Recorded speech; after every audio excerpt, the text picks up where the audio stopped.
ನಮಸ್ತೆ ಮಿತ್ರರೇ. ಅನೇಕ ಜನರು ಎರಡು ರೀತಿಯ ಪ್ರಶ್ನೆಯನ್ನು ನಮ್ಮಲ್ಲಿ ಕೇಳಿದ್ದಾರೆ.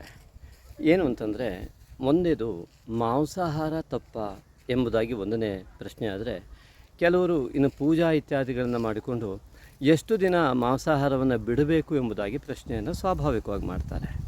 ಮಿತ್ರರೇ, ಇಲ್ಲಿ ಮಾಂಸಾಹಾರವನ್ನು ಬಿಡಬೇಕು ಅಂತ ಹೇಳಲಿಕ್ಕೆ ನಾವು ಯಾರು ಎಂಬುದು ನಮ್ಮ ಮೊದಲ ದೊಡ್ಡ ಪ್ರಶ್ನೆ. ಎರಡನೆಯದಾಗಿ ಮಾಂಸಾಹಾರ ತಪ್ಪ ಅಂತ ಹೇಳೋದಕ್ಕೆ, ತಪ್ಪು ಅಂತ ಹೇಳೋದಕ್ಕೆ ನಾವು ಯಾರು ಎನ್ನುವಂತಹ ಎರಡನೇ ಪ್ರಶ್ನೆ. ಕಾರಣ ಇಷ್ಟೇ ನೋಡಿ, ಇಂತಹ ಗುಡ್ಡಗಾಡು ಪ್ರದೇಶಗಳಲ್ಲಿ ಅದು ಎಷ್ಟು ಪ್ರಾಣಿಗಳು, ಅನೇಕ ಪ್ರಾಣಿಗಳು ಮತ್ತೊಂದು ಪ್ರಾಣಿಗಳನ್ನು ತಿಂದು ಜೀವಿಸ್ತಾ ಇದ್ದಾವೋ ಗೊತ್ತಿಲ್ಲ. ನಾವು ಹುಟ್ಟೋಕ್ಕಿಂತ ಮುಂಚೆನೂ ತಿಂತಾ ಇದ್ದಾವೆ, ಕೊನೆಗೂ ತಿಂತವೆ. ಸಹಸ್ರಾರು ವರ್ಷಗಳಿಂದ ಈ ಒಂದು ಪ್ರಕೃತಿಯ ಸಹಜತೆ ಸ್ವಾಭಾವಿಕವಾಗಿ ಇದೆ. ಮಾಂಸಾಹಾರ ತಿನ್ನುವಂಥ ಪ್ರಾಣಿಗಳ ಸಂಖ್ಯೆ ಅದು ಎಷ್ಟಿದೆಯೋ ಗೊತ್ತಿಲ್ಲ. ಒಂದು ವಿಚಿತ್ರ ಅಂತೂ ಗೊತ್ತು, ಮಾಂಸಾಹಾರ ತಿನ್ನುವಂತಹ ಪ್ರಾಣಿಗಳ ವೈಶಿಷ್ಟ್ಯತೆಯಲ್ಲಿ ಮಾಂಸಾಹಾರ ತಿನ್ನುವಂತಹ ಪ್ರಾಣಿಗಳು 4-5 ಮರಿಗಳನ್ನು ಹಾಕ್ತವೆ. ಸಸ್ಯಾಹಾರವನ್ನು ತಿನ್ನುವಂಥ ಪ್ರಾಣಿಗಳು ಅತಿ ಕಡಿಮೆ 1 ಅಥವಾ 2 ಮರಿಗಳನ್ನು ಹಾಕುವಂಥದ್ದು, ಅತಿ ಹೆಚ್ಚಿನದಾಗಿ 1 ಮರಿಗಳನ್ನು ಹಾಕುವಂಥದ್ದು, ಮನುಷ್ಯ ಸೇರಿ 1 ಮಗುವನ್ನಂತ ಹೇರುವಂಥದ್ದು. ಈ ರೀತಿಯಾಗಿ ನಮಗೆ ಸ್ವಾಭಾವಿಕವಾಗಿ ಜಗತ್ತಿನಲ್ಲಿ ಕಂಡುಬರ್ತಕ್ಕಂತಹ ಒಂದು ಪ್ರತ್ಯಕ್ಷತೆ. ಇಲ್ಲಿ ಈ ಒಂದು ನಿಯಮವನ್ನು ಮಾಡಿದವರು ಯಾರು? ಆ ಒಂದು ಪ್ರಾಣಿ ಇದೆಯಲ್ಲ, ಮಾಂಸಾಹಾರವನ್ನು ತಿಂತಕ್ಕಂಥ ಪ್ರಾಣಿ 5 ಮರಿ, 4 ಮರಿ, 3 ಮರಿಯನ್ನು ಹಾಕಬೇಕು ಅಂತ ನಿಯಮ ಮನುಷ್ಯರು ಮಾಡಿದ್ದ? ಖಂಡಿತ ಅಲ್ವಲ್ಲ. ಅಂದರೆ ಇದರ ಅರ್ಥ ಏನು ಅಂತಂದರೆ, ಈ ಸೃಷ್ಟಿಯ ಕ್ರಮದಲ್ಲಿ ಅದನ್ನು ನೀವು ಅಲ್ಲ ಅಂಥೇಳಿ, ಯೇಸು ಅಂಥೇಳಿ, ಈಶ್ವರ ಅಂಥೇಳಿ, ವಿಷ್ಣು ಅಂಥೇಳಿ, ಬ್ರಹ್ಮ ಅಂಥೇಳಿ ಯಾರೇ ಕೂಡ ಸೃಷ್ಟಿ ಮಾಡಿದವರು ಇರ್ಬೋದು. ಈ ಪ್ರಕೃತಿಯ ಸಹಜತೆ ನೋಡಿ, ತಾನಾಗೇ ರಾರಾಜಿಸ್ತಾ ಇದೆ. ಇಲ್ಲಿ ಅನೇಕ ಪಕ್ಷಿ ಪ್ರಾಣಿಗಳು, 84 ಲಕ್ಷ ಚರಾಚರ ಜೀವಿಗಳು ಅಂತ ಏನು ಭಗವಂತನ ಸೃಷ್ಟಿ ಅಂತ ಕರೆಯಲ್ಪಡುತ್ತೆ. ಆ ಒಂದು ಸ್ವಾಭಾವಿಕ ಸೃಷ್ಟಿಯಲ್ಲಿ ನಾವು ಒಂದು ಬಿಂದು.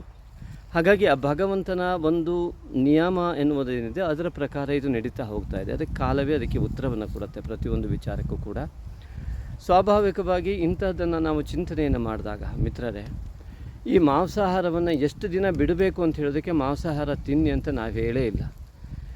ಹಾಗಾಗಿ ನಾವು ಬಿಡಬೇಕು ಅಂತ ನಿಯಮ ಮಾಡೋದಕ್ಕೂ ನಮ್ಮ ಹತ್ರ ಏನೂ ಇಲ್ಲ. ಪೂಜೆಯನ್ನು ಮಾಡ್ತಕ್ಕಂಥದ್ದು ಸ್ವಾಭಾವಿಕವಾಗಿ ದೈವ ಬಲಕ್ಕಾಗಿ ಎಲ್ಲರೂ ಕೂಡ ಪೂಜೆಗಳನ್ನು ಮಾಡ್ತಾರೆ. ದೇವತಾ ಆರಾಧನೆಯನ್ನು ಮಾಡ್ಕೊಂಡು ಬರ್ತಾರೆ. ದೇವರಿಗೆ ಕೂಡ ಮಾಂಸವನ್ನು ಕೊಡುವ ರೂಢಿಯನ್ನು ಮಾಡಿಕೊಂಡವರು ಇದ್ದಾರೆ. ಇದನ್ನು ಅವರವರ ರೂಢಿ ಅಂತ ಹೇಳಬೇಕೇ ಹೊರತು ಇದನ್ನು ತಪ್ಪು ಅಂತ ಹೇಳೋದಕ್ಕೆ ನಾವು ಮಾಡೋದಿಲ್ಲ, ಅವ್ರು ಮಾಡ್ತಾರೆ ಅಂತ ತಪ್ಪು ಅಂತ ಹೇಳಬೇಕೆ? ಅಲ್ವಲ್ಲ. ಹಾಗಾಗಿ ಇಲ್ಲಿ ವಿಚಾರ ಏನಿದೆ ಅಂತ ಸೂಕ್ಷ್ಮವಾಗಿ ಗಮನಿಸೋಣ ಮಿತ್ರರೇ. ಸ್ವಾಭಾವಿಕವಾಗಿ ಪ್ರಕೃತಿಯಲ್ಲಿ ಸಹಜವಾಗಿ ಉತ್ಪತ್ತಿಯಾಗುವಂತಹ ಈ ಜೀವಿಗಳು ಅದು ಭಗವಂತನ ಸೃಷ್ಟಿ ಎಂದೇ ಪರಿಗಣಿಸಲ್ಪಟ್ಟಂತಹ ಧರ್ಮಗಳು, ಯಾವುದೂ ತಪ್ಪಲ್ಲ. ಹಾಗಾಗಿ ಈ ಒಂದು ಸೃಷ್ಟಿಯ ನಿಯಮದ ಪ್ರಕಾರವಾಗಿ ಇಲ್ಲೊಂದಿಷ್ಟು ಮಾಂಸಾಹಾರ ತಿನ್ನುವಂತಹ ಪ್ರಾಣಿಗಳಿದ್ದಾವೆ, ಸಸ್ಯಾಹಾರವನ್ನು ತಿನ್ನುವಂಥ ಪ್ರಾಣಿಗಳು ಇದ್ದಾವೆ. ಮಾಂಸಾಹಾರಿಗಳಾದ ಪ್ರಾಣಿಗಳ ಸಂತತಿ ಮರಿಗಳು ಜಾಸ್ತಿ ಆದರೂ ಸಂತತಿ ಕಡಿಮೆ ಇದೆ. ಸಸ್ಯಾಹಾರ ತಿನ್ನುವಂತಹ ಪ್ರಾಣಿಗಳ ಸಂತತಿ ಹೆಚ್ಚಿದೆ, ಮರಿಗಳು 1 ಅಥವಾ 2 ಹಾಕುವಂಥದ್ದು ಈ ಸಸ್ಯಾಹಾರ ಪ್ರಾಣಿಗಳ ವೈಶಿಷ್ಟ್ಯತೆ. ಇದು ಭಗವಂತನಿಂದ ಉಂಟಾಗುವಂತಹ ಸೃಷ್ಟಿಯ ವೈಚಿತ್ರತೆ ಅಲ್ವಾ. ಹೆಚ್ಚು ಮರಿ ಹಾಕಿದವರ ಸಂತತಿ ಕಡಿಮೆ ಇದೆ, ಕಡಿಮೆ ಮರಿ ಹಾಕ್ತಕ್ಕಂತಹ ಸಂತತಿ ಹೆಚ್ಚಿದೆ ಜಗತ್ತಿನ ಒಂದು ಇದರಲ್ಲಿ. ಇದು ಒಂದು ವೈಶಿಷ್ಟ್ಯತೆಯನ್ನು ನಾವು ಭಗವಂತನ ಇರುವಿಕೆಯನ್ನು ಈ ಮೂಲಕ ಅರ್ಥ ಮಾಡಿಕೊಳ್ಬೇಕು, ಅಥವಾ ಪ್ರಕೃತಿಯ ವೈಚಿತ್ರ್ಯವನ್ನು ಈ ಮೂಲಕ ಅರ್ಥ ಮಾಡಿಕೊಳ್ಬೇಕು. ಇಲ್ಲಿ ಈ ಭಗವಂತನ ಅಥವಾ ಪ್ರಕೃತಿಯ ವೈಚಿತ್ರ್ಯವನ್ನು ನಾವು ಗಮನಿಸ್ತಾ ಹೋದಾಗ ಸೃಷ್ಟಿಯ ಕ್ರಮದಂತೆ ಈ ಒಂದಿಷ್ಟು ಪ್ರಾಣಿಗಳು, ಹುಲಿ, ಚಿರತೆ ಇತ್ಯಾದಿಗಳೆಲ್ಲವೂ ಕೂಡ ಯಾವತ್ತೂ ಕೂಡ ಹುಲ್ಲನ್ನು ಮೇಯ್ತಾ ಕೂತ್ಕೊಳ್ಳೋದು ಸರಿ ಅಂತ ಹೇಳೋದಕ್ಕಾಗಲ್ಲ. ಹುಲ್ಲನ್ನು ಮೇಯ್ತಾ ಕೂತ್ಕೊಳ್ಳಿ ಅಂದರೆ ಅವು ಕೂತ್ಕೊಳ್ಳೋದು ಇಲ್ಲ. ಅಂದರೆ ದೇಹದ ಸ್ವಾಭಾವಿಕತೆಯ ಒಂದು ವೈಚಿತ್ರ್ಯದ ಪ್ರಕಾರವಾಗಿ ಈ ಹುಲಿ, ಚಿರತೆ, ನಾಯಿ, ಬೆಕ್ಕು ಇತ್ಯಾದಿಗಳೆಲ್ಲವೂ ಕೂಡ ಅವರವರ ದೇಹದ ರಚನೆಯನ್ನು ದೇಹ ಪ್ರಕೃತಿಗೆ ಅನುಗುಣವಾಗಿ ಮೂಲ ಪ್ರಕೃತಿಗೆ ಸಹಕರಿಸ್ತಾ ಇರ್ತವೆ. ಈ ದೇಹ ಪ್ರಕೃತಿ ಹೇಗಿದೆ? ಹಲ್ಲುಗಳು, ಚೂಪಾದ ಹಲ್ಲುಗಳಿದೆ.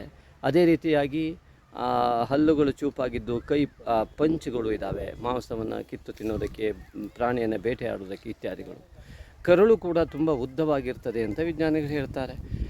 ಅದು ಯಾವ ಮನುಷ್ಯನ ಸಸ್ಯಾಹಾರಿ ಪ್ರಾಣಿಗಳ ಯಾವುದೇ ಒಂದು ಕರುಳು ಗಿಡ್ಡವಾಗಿರುತ್ತೆ ಅಂತ ಹೇಳಲಿಕ್ಕಾಗೋದಿಲ್ಲ. ಯಾವ ಮಾಂಸಾಹಾರಿ ಪ್ರಾಣಿಗಳ ಎಲ್ಲ ಕರುಳುಗಳು ಉದ್ದವಾಗಿರ್ತದೆ ಅಂತ ಹೇಳಲಿಕ್ಕಾಗೋದಿಲ್ಲ. ಯಾಕೆಂದರೆ ಸಸ್ಯಾಹಾರಿ ಪ್ರಾಣಿಗಳ ಕರುಳುಗಳು ಯಾವತ್ತೂ ಕೂಡ ಗಿಡ್ಡ ಇರುತ್ತೆ. ಅಂತ ಹೇಳಲಿಕ್ಕಾಗೋದಿಲ್ಲ, ಉದ್ದವಾಗೇ ಇರುವಂಥದ್ದು. ಯಾಕೆಂದರೆ ಮಾಂಸಾಹಾರವನ್ನು ಸ್ವೀಕರಿಸಿದಾಗ ಅದು ವಿಷವಾಗಿ ಪರಿಣಮಿಸ್ತದೆ. ಆದ್ದರಿಂದಾಗಿ ಮಾಂಸಾಹಾರಿಗಳ ಪ್ರಾಣಿಗಳ ಯಾವುದೇ ಕರುಳುಗಳು ಗಿಡ್ಡವಾಗಿ ಇರ್ತದೆ, ಅತಿ ಉದ್ದವಾದಂತಹ ಪ್ರಮಾಣದಲ್ಲಿ ಇರೋದಿಲ್ಲ ಮಿತ್ರರೇ. ಆದ್ದರಿಂದ ಮನುಷ್ಯನ ಕರುಳು ಕೂಡ ಉದ್ದವಾಗಿರುವುದರಿಂದ ಇದು ಸಸ್ಯಾಹಾರ ದೇಹ ಎನ್ನುವುದಾಗಿ ಪರಿಗಣನೆ ಬರ್ತದೆ. ಹಾಗೆ ಹಲ್ಲುಗಳ ರಚನೆ ಮತ್ತು ಕೈಯ ಪಂಚು ಇತ್ಯಾದಿಗಳು ಕೂಡ ಸಸ್ಯಾಹಾರತ್ವವನ್ನು ಹೊಂದಿದೆ. ಇದು ಒಂದು ಅಂಶವಾದರೆ, ಎರಡನೆಯದಾಗಿ ಈ ಪ್ರಕೃತಿಯ ನಿಯಮದಂತೆ ಸ್ವಾಭಾವಿಕವಾಗಿ ಏನಿದೆ ಅಂತ ನೋಡ್ತಾ ಹೋದರೆ, ಈ ಒಂದು ಮಾಂಸಾಹಾರವನ್ನು ತಿನ್ನಬೇಕು ಎನ್ನುವಂತಹ ಪ್ರಾಣಿಗಳೇ ಸ್ವಾಭಾವಿಕವಾಗಿ ಸೃಷ್ಟಿಯಾಗಿದೆ. ಹುಲಿಯ ವಂಶಜರಲ್ಲಿ ಹುಟ್ಟಿದಂತಹ ಯಾವುದೇ ಹುಲಿಯು ಕೂಡ ಸಸ್ಯಾಹಾರಿಯಾಗಿ ಹುಟ್ಟೋದಿಲ್ಲ. ಅದೇ ರೀತಿಯಾಗಿ ಅದರ ಪಂಚು, ಹಲ್ಲಿನ ಒಂದು ಶಾರ್ಪ್ ಅಂತ ತೀಕ್ಷ್ಣವಾದಂತಹ ಹಲ್ಲು, ದಂತಪಂಕ್ತಿಗಳು ಇವೆಲ್ಲವೂ ಕೂಡ ಈ ಸ್ವಾಭಾವಿಕವಾಗಿ ಅದೇ ರೀತಿಯಾಗಿ ಹುಟ್ಟುತ್ತಾ ಬರ್ತಾ ಇದೆ.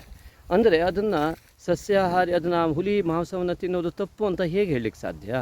ಹಾಗಾಗಿ ಆ ಹುಲಿ ಮಾಂಸವನ್ನು ತಿನ್ನುತ್ತೆ, ಸಿಂಹ ಮಾಂಸವನ್ನು ತಿನ್ನುತ್ತೆ, ನಾಯಿಯನ್ನು ಮನೇಲಿ ಸಾಕಿದರೂ ಕೂಡ ಅದು ಮಾಂಸಾಹಾರವನ್ನೇ ತಿನ್ನುತ್ತೆ. ಅದೇ ರೀತಿಯಾಗಿ ಬೆಕ್ಕು ಕೂಡ ಮಾಂಸಾಹಾರ ತಿನ್ನುತ್ತೆ, ಮನೆಯಲ್ಲೇ ಸಾಕಿರ್ಬೋದು. ಹಾಗಾಗಿ ಆ ಪ್ರಾಣಿಯ ದೇಹದ ರಚನೆ, ದೇಹ ಪ್ರಕೃತಿಗೆ ಅನುಗುಣವಾಗಿ ಆಹಾರ ಸ್ವೀಕಾರ ಮಾಡುತ್ತೆ.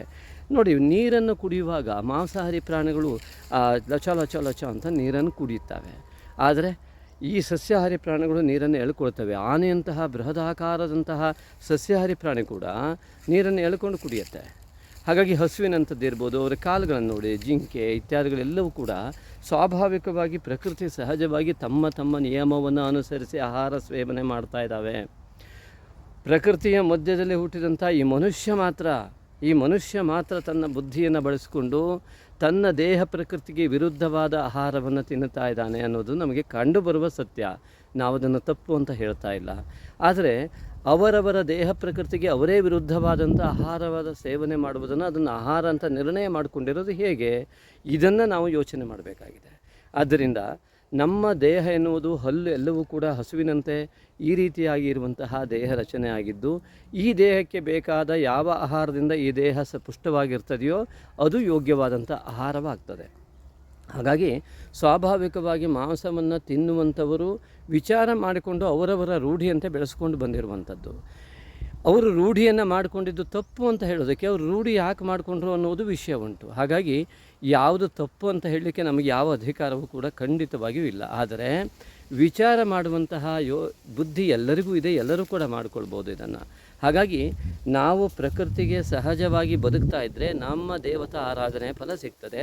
ನಾವು ದೇವತಾ ಆರಾಧನೆ ಮಾಡಿದ ಫಲ ನಮಗೆ ಸಿಗೋದಕ್ಕೆ ಆ ಸೃಷ್ಟಿಯ ಮೂಲ ತತ್ವವನ್ನು ಅರ್ಥ ಮಾಡಿಕೊಂಡು ಬದುಕಿದಾಗ ಸ್ವಾಭಾವಿಕವಾಗಿ ಸಿಗತ್ತೆ ದೈವಬಲ. ಆದ್ದರಿಂದಾಗಿ ಯಾವುದೇ ರೀತಿಯಾದಂತಹ ಪೂಜೆಯನ್ನು ಮಾಡಲಿ ಅಥವಾ ಮಾಂಸಾಹಾರ ತಪ್ಪು ಎನ್ನುವುದಾಗಲಿ, ನಾವು ಪೂಜೆ ಮಾಡಿದಾಗ ಬಿಡಬೇಕು ಎನ್ನುವುದಾಗಿ ನಾವು ಹೇಳಲಿಕ್ಕೆ ನಮಗೆ ಅಧಿಕಾರ ಇಲ್ಲ. ನೀವು ಯಾವ ರೀತಿಯಾಗಿ ರೂಢಿಸ್ಕೊಂಡಿದ್ದೀರ ಅನ್ನೋದನ್ನು ಮೊದಲು ಚಿಂತನೆ ಮಾಡಿ ಮಿತ್ರರೇ.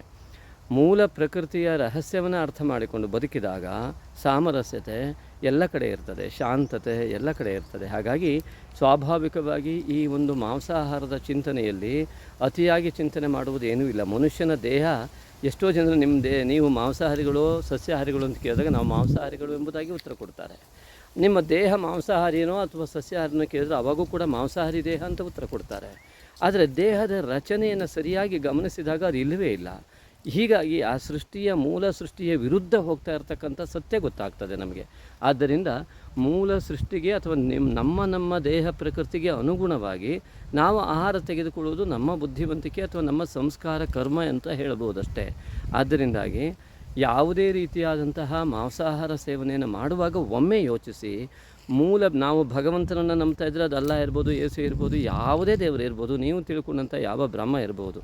ಆದರೆ ಯಾವುದೇ ಪ್ರಕೃತಿಯ ಮೂಲ ರಹಸ್ಯವನ್ನು ಗಮನಿಸ್ತಾ ಹೋದರೆ ಮನುಷ್ಯನ ದೇಹ ಮಾಂಸಾಹಾರಿ ಹೌದಾ ಎಂಬುದಾಗಿ ಒಂದು ಬಾರಿ ಚಿಂತನೆ ಮಾಡಿ ಆ ಮೂಲಕ ನಿಮ್ಮ ನಿರ್ಧಾರವನ್ನು ನೀವು ತೆಗೆದುಕೊಳ್ಳಿ. ಯಾಕೆಂದರೆ ಪ್ರಕೃತಿ ಸಹಜವಾಗಿ ಬದುಕಿದಾಗ, ನಮ್ಮ ದೇಹ ಪ್ರಕೃತಿಗೆ ಸಹಜವಾದ ಆಹಾರವನ್ನು ಕೊಟ್ಟಾಗ ಆ ದೇಹ ನಮಗೆ ಸಹಕಾರ ಕೊಡುತ್ತೆ. ಕೇವಲ ವಿಟಮಿನ್ ಎನ್ನುವಂಥದ್ದು ಈ ಸೂರ್ಯನ ಕಿರಣದಿಂದ ಮಾತ್ರ ಈ ವಿಟಮಿನ್ಗಳು ಭೂಮಿಗೆ ಬರ್ತವೆ. ಹಾಗಾಗಿ ಈ ಭೂಮಿಗೆ ಸೂರ್ಯನ ಕಿರಣದ ಅಲ್ಟ್ರಾವೈಲೆಟ್ ಏನು ಸೂರ್ಯನ ಕಿರಣ ಇದೆ, ಈ ಸೂರ್ಯಕಿರಣದಿಂದ ಈ ಹರಿತವರ್ಣಗಳೆಲ್ಲ ಇದೆಲ್ಲ ಹರಿತಾಗಿ ಕಾಣ್ತಾ ಇರ್ತಕ್ಕಂತಹ ಈ ವರ್ಣಗಳೆಲ್ಲ ಇದರಲ್ಲಿ ಬರ್ತಕ್ಕಂತಹ ಒಂದೊಂದು ಗಿಡದ ಒಂದೊಂದು ಎಲೆಯಲ್ಲಿ ಒಂದೊಂದು ವಿಟಮಿನ್ ಇರ್ಬೋದು, ಒಂದೊಂದು ಕಾಳುಗಳಲ್ಲಿ ಬೆಳೆಗಳಲ್ಲಿ ಬರ್ತದೆ. ಅದೇ ರೀತಿಯಾಗಿ ಆನೆಯಂತಹ ಮಹದಾಕಾರದ ಪ್ರಾಣಿ ಕೂಡ ವಿಟಮಿನ್ ಇದೆಯೋ ಇಲ್ವೋ ಅಂತ ಕೇಳಿದರೆ ಅಂತಹ ಒಂದು ಆಧಾರವನ್ನು ನಾವು ನೋಡಿದಾಗ ಮಾಂಸಾಹಾರ ತಿನ್ನದೇ ಇರುವ ಆನೆಯೂ ಕೂಡ ಅತ್ಯಂತ ಪ್ರಬಲವಾಗಿರ್ತದೆ.